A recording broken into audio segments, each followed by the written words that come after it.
சிஎஸ்எஸ்ல டிஸ்பிளேங்கிற ஒரு ப்ராப்பர்ட்டி உங்களுக்கு ரொம்ப கன்ஃபியூஸ்டா இருக்கும். லைக் இன்லைன்னா என்ன, பிளாக்னா என்ன, இன்லைன் பிளாக்னா என்ன, ஃப்ளெக்ஸ்னா என்ன, கிரிட்னா என்ன, இதை நான் எங்க யூஸ் பண்ணணும் அப்படிங்கிறது உங்களுக்கு தெரியலனா இந்த வீடியோ ஃபுல்லா பாருங்க, உங்களுக்கு கிளியரா சொல்லித்தரேன். மறக்காம இந்த வீடியோ சேவ் பண்ணிட்டு உங்க ஃப்ரெண்ட்ஸ்க்கு ஷேர் பண்ணுங்க. டிஸ்பிளே அப்படின்னா உங்க HTML லிஸ்ட் ஆஃப் எலமெண்ட்ஸ் வச்சிருப்பீங்கல்ல, அது யூஐல எப்படி ரெப்ரசென்ட் பண்றீங்கிறத சொல்றது தான் நம்ம டிஸ்பிளே. ஓகே, இதுல உங்களுக்கு ஸ்டெப் பை ஸ்டெப்பா உங்களுக்கு ஈஸியா புரியும். ஃபர்ஸ்ட் நம்ம டிஸ்பிளே பிளாக் பத்தி பார்க்கலாம்.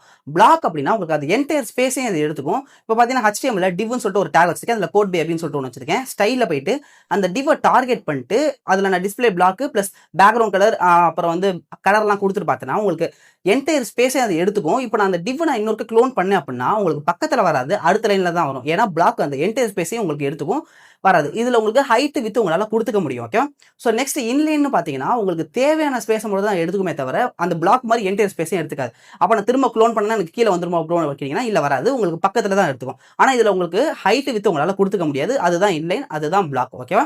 ஸோ இப்போ இன்லைன் பிளாக் அப்படின்னு சொல்லிட்டு ஒன்று இருக்கு இல்லையா, இது என்னன்னா நம்ம பிளாக்ல இருக்கிற ஒரு அட்வான்டேஜையும் இன்லைன்ல இருக்கிற ஒரு அட்வான்டேஜையும் கம்பைன் பண்ணி சொல்றது. லைக் பிளாக்ல இருக்கிற அந்த ஹைட் வித் இருக்கு இல்லையா, அது உங்களால் அந்த இன்லைன் பிளாக்ல யூஸ் பண்ணிக்க முடியும். அதே மாதிரி இன்லைன்ல இருக்கிற அந்த தேவையான ஸ்பேஸ் இருக்கு பார்த்தீங்களா, அதை இந்த இன்லைன் பிளாக்ல யூஸ் பண்ணிக்க முடியும். ஸோ இது ஒரு நல்ல வேல்யூ தான். ஓகேவா? ஸோ அடுத்தது பார்த்தீங்கன்னா டிஸ்பிளே நன். இதை நீங்கள் எங்கே யூஸ் பண்ணுவீங்கன்னா மொபைல் ரெஸ்பான்சிபிலிட்டி யூஸ் பண்ணுவீங்க. இப்போ உங்களுக்கு லேப்டாப்ல இருக்கிறப்ப எப்படி வந்து சென்டரில் வந்து அந்த nav பார் இருக்கு, இதை நீங்கள் இது மொபைலில் பார்க்குறப்ப உங்களுக்கு அது மறைஞ்சிட்டு லேப்டாப்ல இருக்கிறது தெரியும். இதை நீங்கள் டிஸ்பிளே நன்னு சொல்லிட்டு ஒரு ப்ராப்பர்ட்டி இருக்கு, அதை நீங்கள் கொடுத்தீங்கன்னா உங்களுக்கு மறைஞ்சு போயிடும். இதை நீங்கள் மீடியா கூட யூஸ் பண்ணுவீங்க. டிஸ்பிளே ஃப்ளெக்ஸ் அண்ட் கிரிட் இதை நம்ம வந்து தனியாக செப்பரேட்டாக ஒரு லாங் வீடியோவில் நம்ம பார்க்கலாம். அதுக்கு முதல்ல நம்ம அக்கௌண்ட்டை ஃபாலோ பண்ணிக்கோங்க, அப்போ தான் அந்த வீடியோ உங்களால் பார்க்க முடியும்.